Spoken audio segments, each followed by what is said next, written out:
Xitoy nafaqat yangi texnologiyalar ixtiro qilish bo'yicha, balki to'ylari ham noodatiy tarzda o'tishidan xabaringiz bormidi? Bugungi mavzuyimiz shu haqida bo'ladi. Tayyor bo'lsangiz, biz boshlaymiz.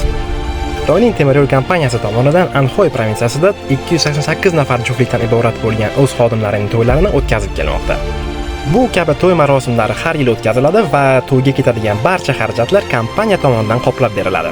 Bundan asosiy maqsad esa o'z xodimlarining yangi hayot boshlashlarida ko'maklashish va ularga qo'ldan kelgancha yordam berish.